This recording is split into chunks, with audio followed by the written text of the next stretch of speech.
আয়াতগুলো কিন্তু ছন্দর মতো, কবিতার মতো, একটার সাথে একটা মিল আছে। এই সূরাতে মোট 6টা বিষয় আলোচনা করা হয়েছে।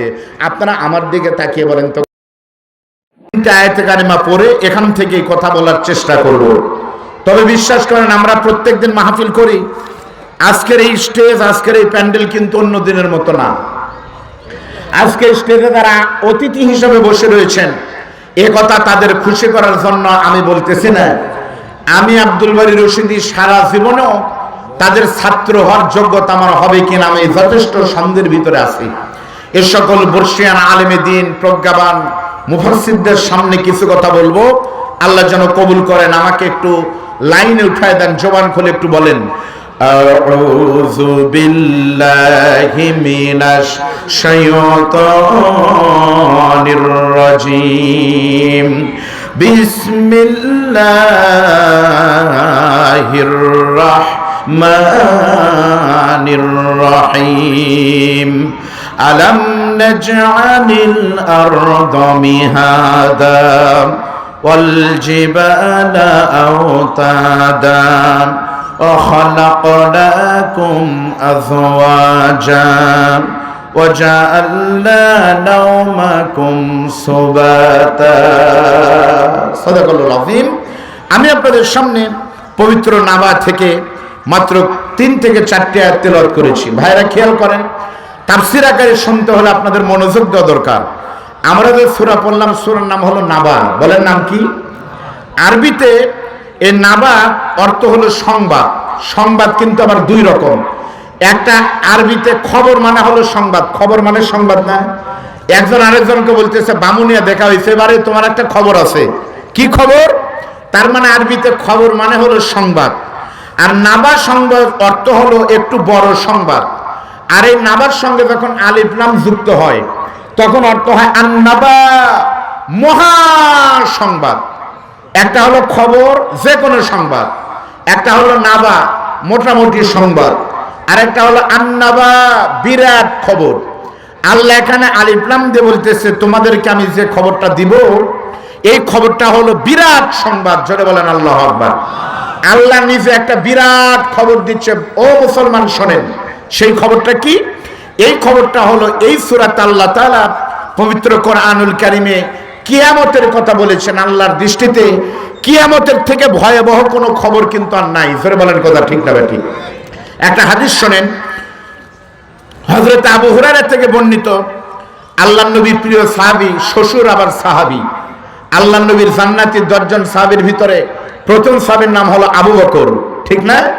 আমরা কিন্তু জুমার দিনে পড়ি, কালান নবী সাল্লাল্লাহু আলাইহি ওয়াসাল্লাম আরহামু উম্মতি বি উম্মতি আবু বকর ওয়া আশাদুহুম ফি আমরিল্লাহিল উমর ওয়া আসতাকুহুম হায়াআন উসমান ওয়া আকদাহুম আলী। তাহলে বলেন তো, হযরত আবু বকর কয় নম্বর? জোরে বলেন। হযরত ওমর কয় নম্বর? হযরত ওসমান কয় নম্বর? আলী কয় নম্বর? আসলেই কিন্তু আপনারা বলেন 1 2 3 4, এই সিরিয়াল কিন্তু আল্লাহর নবী করেছেন বয়োজ্যেষ্ঠের ভিত্তিতে। কিন্তু নবীর 4 জন জান্নাতের সাহাবী, 4 দিক থেকে কিন্তু 1 নম্বর। হযরত আবু বকর ছিলেন ধৈর্যশীলতার দিক থেকে 1 নম্বর। হযরত ওমর ছিলেন কিন্তু সাহসিকতার দিক থেকে 1 নম্বর। হযরত ওসমান ছিলেন দানশীলতার দিক থেকে 1 নম্বর। আর আল্লাহর নবীর সাহাবী হযরত আলী ছিলেন জ্ঞানের দিক থেকে 1 নম্বর। 1 নম্বর সাহাবী আবু বকর সবসময় নবীর সাথেই থাকতেন। একদিন আল্লাহর নবীর দিকে তাকায় বলতেছে, ইয়া রাসূলুল্লাহ, আমি খেয়াল করে দেখতেছি কয়েকদিন হলে আপনার চেহারার ভিতরে টেনশন দেখা যাচ্ছে। আপনাকে দেখতে এখন মুরব্বী লাগে। চিন্তা করতেছেন, কি টেনশন করতেছেন আপনি? আপনাকে দেখলে মনে হচ্ছে আপনি খুব টেনশনে আছেন। কারণ কি? আমার কাছে খুলে বলেন তো হুজুর, আপনার কি হয়েছে? সুবহানাল্লাহ বলেন। একই নবীর চেহারা কিন্তু অন্যান্য সাহাবী দেখলেন, কিন্তু কেউ ধরতে পারলেন না নবী টেনশন করতেছেন। আবু বকর নবীর দিকে তাকিয়ে বলতেছে, নবীজি আমি আবু বকর কয়েকদিন থেকে আপনার চেহারার ভিতরে দেখতেছি একটা ডিপ্রেশন, একটা টেনশনে ভুগতেছেন। কি হয়েছে আপনি বলেন তো? নবী তখন বলতেছেন, আবু বকর সত্যি তুমি আমার শুধু বন্ধু নও, তুমি সত্যি আমার কলিজার খবর জানো। আমি নবী কয়েকদিন থেকে টেনশন করতেছি, কাউকেই কিন্তু বলিনি, কিন্তু তুমি বুঝতে পেরেছো সত্যি তাই। আমি নবী টেনশন কিন্তু দুনিয়ার কারণে করতেছি না, পবিত্র কোরআনুল কারীমের কয়েকটা সূরা আমাকে বুড়া বানায় ফেলেছে। এই সূরাগুলা পড়ার পরে আমি খুব টেনশন করতেছি। সেই সূরাগুলোর ভিতরে একটা সূরার নাম হলো সূরা হুদ, আরেকটা সূরার নাম হলো সূরা ওয়াকিয়া, আরেকটা সূরার নাম হলো সূরা মুরসালাত, আরেকটা সূরার নাম হলো আম্মা ইয়াতাসাআলুন, তার মানে হলো সূরা নাবা। এই সূরাগুলোর ভিতরে আমার আল্লাহ কিয়ামতের যে বর্ণনা দিয়েছে, আমি টেনশন করতেছি আমার উম্মতদের কি হবে। আমার উম্মতদের টেনশন করতে গিয়ে আমি নবী টেনশন করতেছি। সুবহানাল্লাহ বলেন। কিয়ামত হবে এটা ঠিক না ঠিক? আপনারা বলেন তো ভাই, কিয়ামত হবে এটা ঠিক না? আচ্ছা, আমির হামজা ভাই আসলে কি নতুন কোন কোরআন থেকে কথা বলবে? কিন্তু আপনারা কিন্তু ভাববেন আমির হামজার বক্তব্য শুনবেন, এরা আমাদের বাংলাদেশের দুর্ভাগ্য। আমাদের বাংলাদেশের সব জায়গায় দেশি জিনিসের দাম বেশি, একমাত্র কোরআনের মাহফিলে দেশি হুজুরের দাম কম। আপনারা হাট করেন কোথায় বলেন তো? বাজার করেন কোথায় মামা? 9 মাইল হাট, গাড়ি দহ হাট।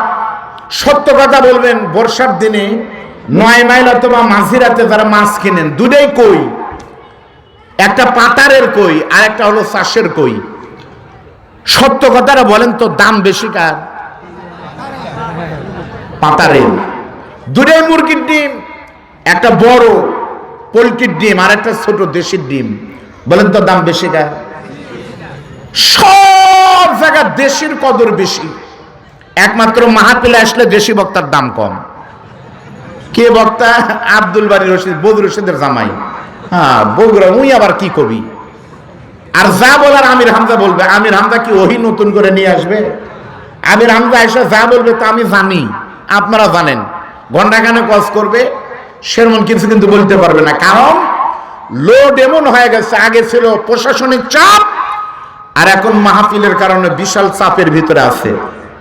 আপনার একটু মনোযোগ দেন। আমি মানে এলাকার মানুষ, কিন্তু কথাগুলো তো আমার এলাকার না, কোরআনের কথাই তো বলতেছি। খেয়াল করেন, কিয়ামত হবে এটা কি ঠিক না? আপনাদের কি বিশ্বাস হয় কিয়ামত হবে না? কারা কারা মনে করেন তারা হাত তোলেন তো। হবে না, অবশ্যই কিয়ামত হবে। কেন হবে এই দিক তাকান। এই যে আজকের মাহফিলে এখানে হচ্ছে, বারাঞ্চল মাহফিল হচ্ছে, তাকান। এই মাহফিলের পরে এই মাহফিলের খরচ কত হলো, আয় কত, ব্যয় কত, এর একটা মিটিং কি হবে না? সেই মিটিংয়ে মাওলানা আবু বকর সাহেব হিসাব দিবে, আয় এত, ব্যয় এত। তাহলে একদিনের 2 ঘন্টার মাহফিলে যদি হিসাব হয়, এই প্রাইমারি মাদ্রাসায় যদি বাচ্চারা পড়াশোনা করে, ডিসেম্বরের 30 তারিখে ফলাফল ঘোষণা হয়।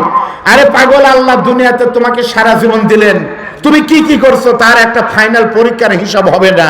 এরা কে বিশ্বাস করে? যারা বলে না এরা নাস্তিক, এরা মানুষ নয়। এজন্য বলেন কথা ঠিক না ভাই?